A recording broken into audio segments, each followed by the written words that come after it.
పక్క నిన్ననే పాకిస్తాన్ అధ్యక్షుడు, పాకిస్తాన్ ప్రధానమంత్రి కలిసి ఒక ప్రకటన, లేకపోతే రక్షణ మంత్రి ఒక ప్రకటన, వాళ్ళకి సంబంధించిన ఒక్కొక్కళ్ళు ఒక్కొక్క ప్రకటన చేస్తున్నారు. మనకు సంబంధించినటువంటిదైతే మన త్రివిధ దళాలకి పూర్తి స్వేచ్ఛనిచ్చారు. వాళ్ళు ఎప్పుడు యాక్టివిటీ చేస్తారు అనేది వెయిట్ చేస్తున్నారు. ప్రభుత్వం నుంచి అయితే క్లియరెన్స్ ఉంది.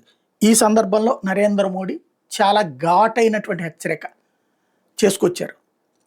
తీవ్రవాదపు మూలాలని దెబ్బతీసేందుకే సిద్ధంగా ఉన్నాం.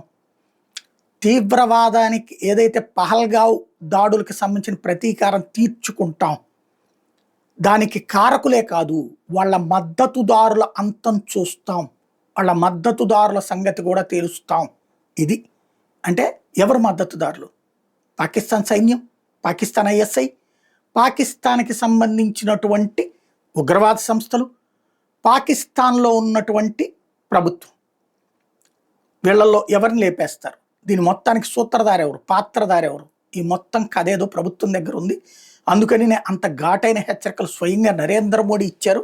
ఎట్టి పరిస్థితుల్లో వదిలిపెట్టబోము ఎవరిని అన్నటువంటి హెచ్చరిక అన్నటువంటిది పాకిస్తాన్లో కాస్త గుండెల్లో రైళ్లు పరిగెత్తిస్తుంటది ఇప్పుడు అలాంటి వాళ్ళకి.